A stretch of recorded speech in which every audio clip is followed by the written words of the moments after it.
Karen, people embarking on a course of training, whether modular or full-time integrated, are going to be away from home doing pretty hard and intensive stuff for a while. And a lot of those people it will be the first time they've been away from home. I understand that there are some kind of key pointers for these people to make sure they get the best out of it. Can you tell us what they might be and maybe what the traps are? Yeah, sure. And that's absolutely true. They are away from home for a long time and very often for the first time. Um, One of the biggest things I think is actually peer support from their own course colleagues and the colleagues of the courses ahead of them who've just been through what they're about to go through. So definitely spend time with the other courses and talk to them about things, run through things with them so that they understand what's coming up next each time. But I think people always underestimate the amount of work that's involved in the whole programme, particularly the ground school. Doesn't matter how many times we tell people that the ground school's tough and you will really need to put your life aside to study and make sure that you really nail those exams. People are always surprised by that. So triplicate whatever advice you're told about preparing, particularly for the ground school and doing the study, not having a part-time job during that time, really curbing the social life is going to be really important.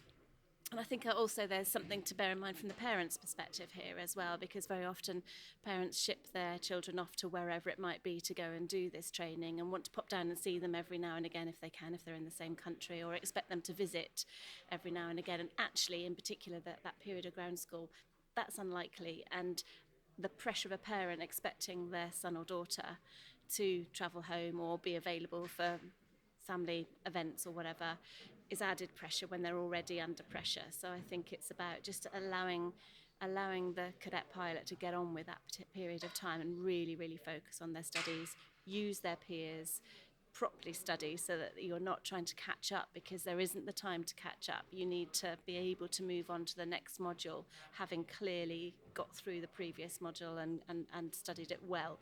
You don't want to be duplicating your study by the time you move further on into the programme. So, I mean, given that the training could take anywhere from sort of 2 to 5 years, depending how you do it, it's very rare that anyone's going to go through that entire training course without coming up against a bit of a brick wall at some point. Whether that's ground studies, instrument flight, it could be anything. I think everyone I know who's been through has come across a brick wall. Have you got any tips for dealing with that brick wall when they sort of are suddenly faced with it?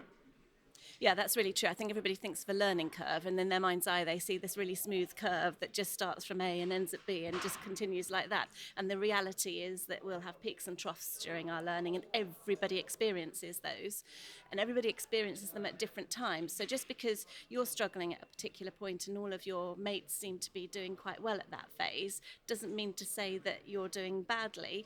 Their turn will come inevitably, and you will have a time when you actually do okay. So don't worry about the troughs, because they're normal. They're absolutely normal and to be expected. And the training programs are structured to take that sort of thing into account. They don't think of a learning curve as a straightforward thing. They actually manage the training plan based on the fact that they know people have peaks and troughs. So don't be upset is the first thing about having a good day and having a bad day. It's normal. That's what everybody experiences. The second thing is really important to actually ask questions.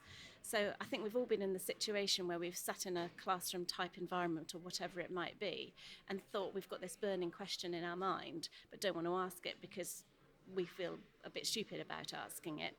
But more often than not, in fact, perhaps every time I think I've been in that situation, either when I've asked it eventually or someone else has asked that question, the whole course has relaxed and gone, thank goodness someone else has asked that question because I've been thinking the same thing. So ask the questions. That's what your training team are there for, is to help you get through. They're not there to trip you up. They're there to help you get through and make sure that you get to a point of autonomous learning where you understand what you're doing and you can work through solutions yourself.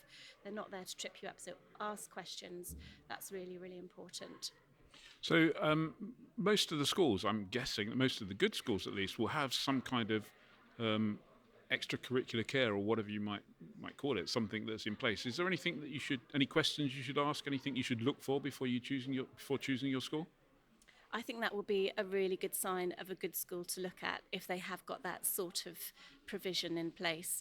So the last few years in particular, even before the pandemic have been tricky in the training environment, because prior to the pandemic we had a lot of instructor shortages, for example, and there were many training delays, and it was a real struggle for people, and the whole welfare issue started to raise its head more at that period than perhaps it had previously.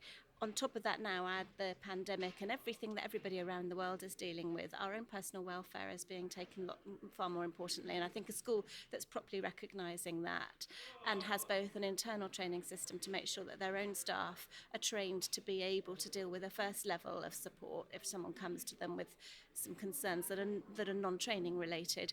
That's first off. You want to know that the team themselves can immediately give you some sort of support, and it will be okay to go and ask them for that support. And then secondly, a good school should have an outsourced provider that actually you can be signposted or directed to for totally independent support, so that you can actually get into a safe environment, that it would be safe talking to the members of staff, but you will feel much more confident talking to somebody who's not employed by the organisation, who you perhaps feel won't have an influence over your future career decisions, for example. So good schools should have an outsourced provider that will help with welfare, that will help with some counselling sometimes. And more people do need that. Actually, it's becoming more and more talked about, and it should be. We all struggle at times, and it's important that there's that facility in place. That would be a big question for me when I'm investigating and researching my schools. What have you got in place to be able to provide welfare and non-training related support for me? To sum up, focus, maybe give up the party type, focus on your training, dig deep, try and put all distractions to one side. Don't worry if you're hitting a trough and your friends aren't, because they would have either hit one before or they'll hit one coming up. It's completely normal. Don't be afraid to ask. Don't be afraid to seek support. Have I kind of summed that up okay, or is there anything missed? No, I think you've summed that up really well. Just remember, this is the piece that takes you to the career that you want to get to. So this is however long it takes, 2 years, 5 years. It's a short period of time compared to the career that's ahead of you. So properly invest your time and your effort into it to make sure that you've got the best chance of employment when you come out of training. Karen Bath, thank you very much.